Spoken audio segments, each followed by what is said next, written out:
Our tonight's topic is Jehovah Jireh, God, our provider. We can make it personal, God, my provider.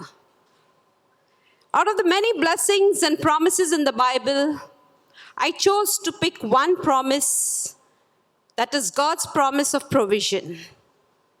To know what is God's promise of provision, we have to first know what the heart of our Heavenly Father is like. We have to first know what the heart of our God is like. And I would like to give you an example. There was a lady, poor lady named Louisa. Louisa had 7 children and her husband was bedridden. That evening, she had no food for her family. So she decided to go to the grocer's shop next door. She went to the shop, the shopkeeper John, his name. She asked him, "Please, can you give me some grocery for my family? I shall pay you." He scoffed. He angrily told her to get out of the shop. He said there was no credit for her there. Louisa, ignoring the insult, visualizing the need of her family, again begged and pleaded with John and said, "Please, can I have a little grocery? I shall pay you every cent as soon as I can." John, once again, angrily told her to leave the shop. There was this customer who was listening to their conversation. And the customer told John, "Please give her what she needs and I will stay good for her." Now John was upset. He angrily again told the lady, "Do you have a grocery list? I shall give you your grocery as per the weight of your list." Looking amazed and puzzled, the old lady, the poor lady, bowed her head, opened her bag, took a piece of paper, and scribbled something on it. She folded and put it on the scales. To the customers and the grocer's amazement, the scale went down.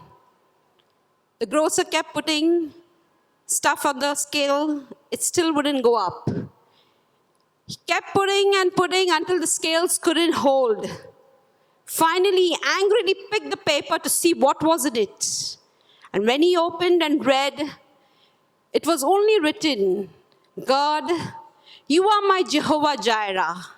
You shall provide my need tonight. I trust in you." Praise the Lord. The customer saw this. The lady took her grocery, thanked the customer, and walked away. He told John, "It was worth every penny that I'm going to pay now." John, after some time, realized that the scales were broken. That's the way our God works, my brothers and sisters. The heart of our Heavenly Father is to supply all our needs. The Word of God says, "My God shall supply all my need according to His riches and glory." Our Father has a loving heart.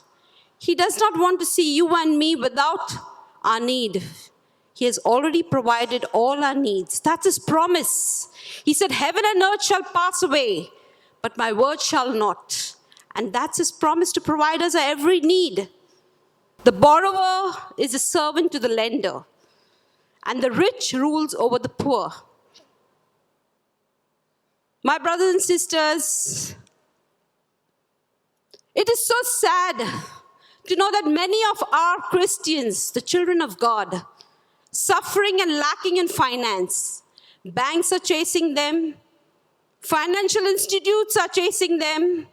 Credit card holders are chasing them. People are chasing them. The lenders are chasing them because they have borrowed from Tom to pay Harry, from Harry to pay Mary, from Mary to pay John, and from John to pay Jack. And they're going in circles round and round, borrowing and paying. Brothers and sisters, Jesus came to give us life and life in abundance. Not little life, not half life, but life in fullness. He hates when his children, his promised ones, are borrowers, are servants, and who depend on others. Train up a child the way he should go, and when he grows up, he shall not depart from it. My beloved, if only we know verse 6, we will never end up in verse 7, because God does not want to see his children borrowing and begging and pleading. We have to train ourselves up. Many of us were not trained as children, and neither have we trained our children. Training is so important today. We need to train our children up to know the heart of a father is like. We need to train our children up to know what the blessings the Bible has for us. We need to know the treasures that is in that word of God for you and me that God has given as co-heirs of Christ Jesus. Brothers and sisters, we should be trained up to know the word of God. And when we are trained up to know how to handle money and the blessings that we have in store for each one of us, we will never end up in verse 7. Praise the Lord. My husband and myself, we always tell our children, children, you shall be rich, you shall be prosperous, you shall be successful. Why? Because you are the seed of the righteous ones. Brothers and sisters, look into your children's eyes, beloved parents gathered here, and tell your children that you shall lack nothing only because of Jesus. God's promise in Psalm 127 says that the children are a reward. Indeed, our children will be our reward. They shall lack nothing. Even though we may have lacked, but they shall have everything. They will not only pay their bills, but the bills of those that need as well. They will have an abundance because of Jesus. Let us look at Luke chapter 21, verse 2. There was this lady, poor lady, who was in the temple, and she had only 2 cents. Some call it mites, 2 mites. And she put both those mites into the temple treasury. Jesus was standing out of the temple with his disciples, and he was watching.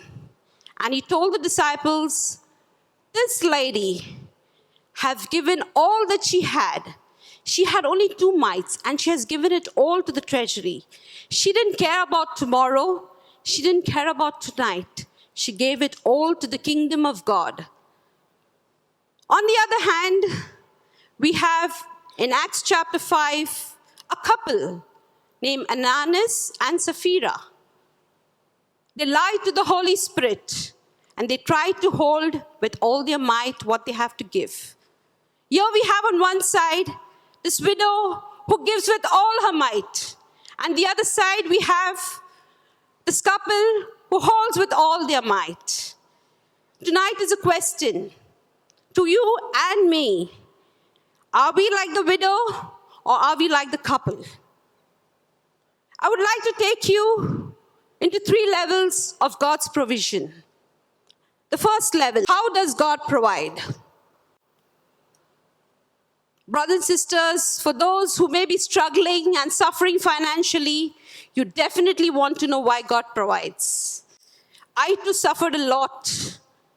I went through a lot of financial problems, and I waited, and I wanted to know how God provides.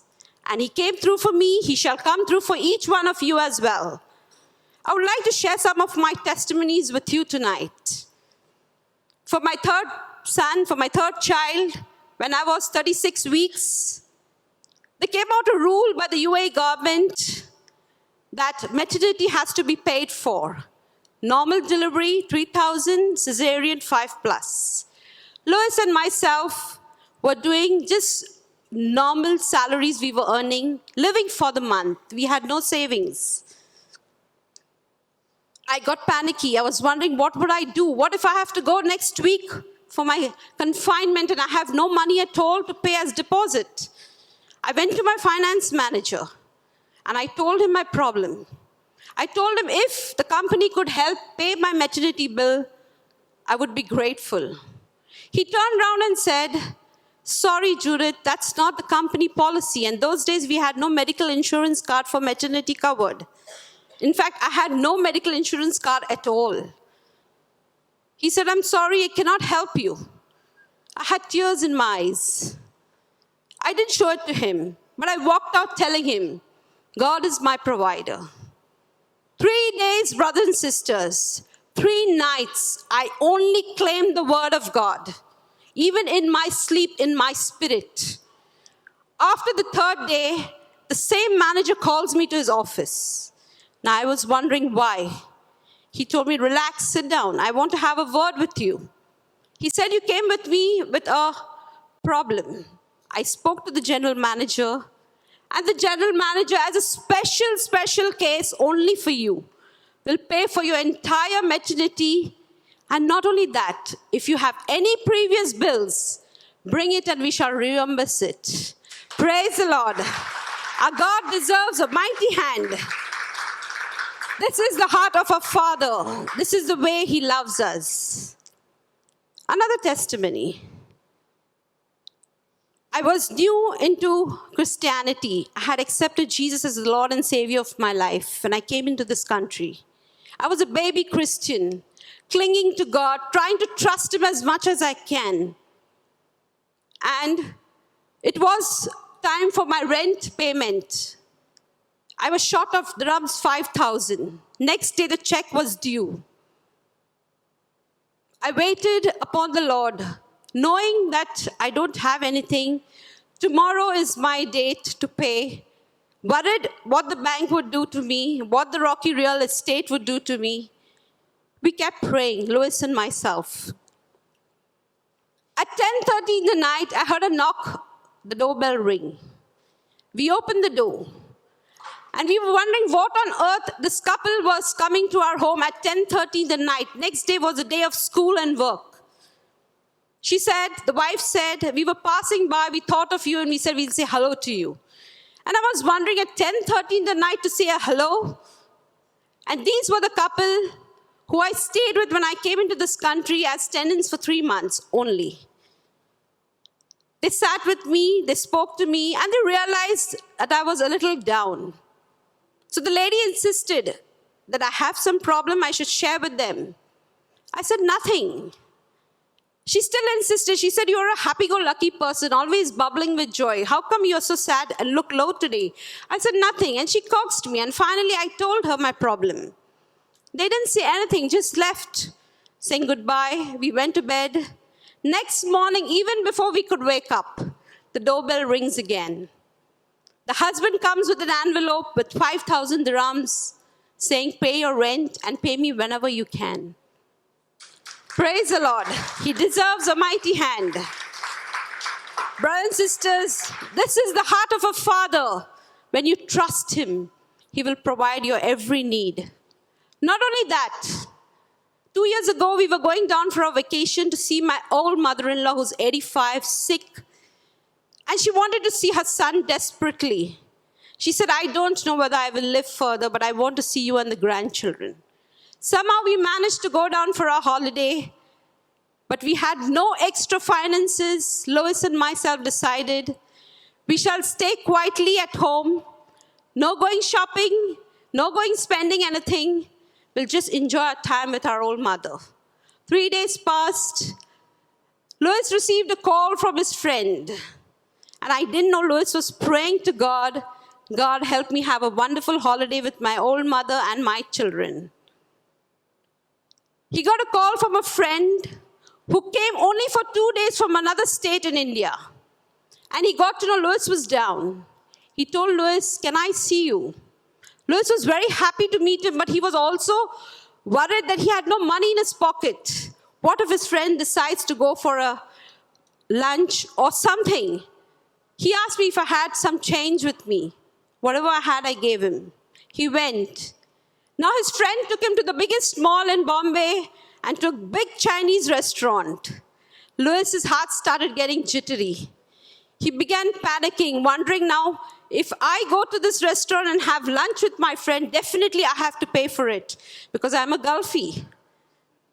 Brothers and sisters, as the meal was placed on the table, Lewis couldn't swallow his food. I'm sure he was wondering, now how do I pay this bill if it is beyond what I have?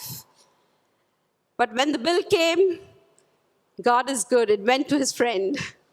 His friend paid for it. And as they hugged goodbye, his friend gave him an envelope in his hand. And he said, this is for you. Lewis asked him, what is this? He said, God has asked me to give this to you. He said, no, that can't be. And Lewis kept telling him, what is this? And he said, just take it. And Lewis refused to take the envelope. With the yes and no of argument, finally, Lewis had to take the envelope because he said, God spoke to me. Lewis came home, gave me the envelope. And when I opened the envelope, to my surprise, there was rupees 1 lakh with a note, enjoy your holidays. Brothers and sisters, we had a wonderful holiday. I also shopped a little bit. Praise the Lord. I could tell you my testimonies after testimonies and make you sit whole night with me. But we shall move on. We are lack of time. Brothers and sisters, it is the heart of a father to supply all our need. He is a good shepherd. He shall lack us nothing. Let us look at one more testimony in the Bible. Matthew chapter 17. Jesus and Peter, they come home. The tax collector comes to Peter and tells Peter, aren't you and your master paying the taxes? Jesus overhears it. He tells Peter not to offend them. Go to the ocean. Take your pick. The first fish that you get, cut it open. You'll find a drachma, a coin that is enough to pay your tax and my tax. Peter does that. Now, why did Jesus tell Peter to go to the ocean? He could have told him, go to Judas. He has the accounts. He has the money bag. Take the money from him and pay our taxes. But Jesus told Peter, go to the ocean. Brothers and sisters, there is no money in the ocean, others we all would have been fishermen. But yet, Peter obeyed him. What was Jesus trying to tell Peter? He was trying to tell Peter,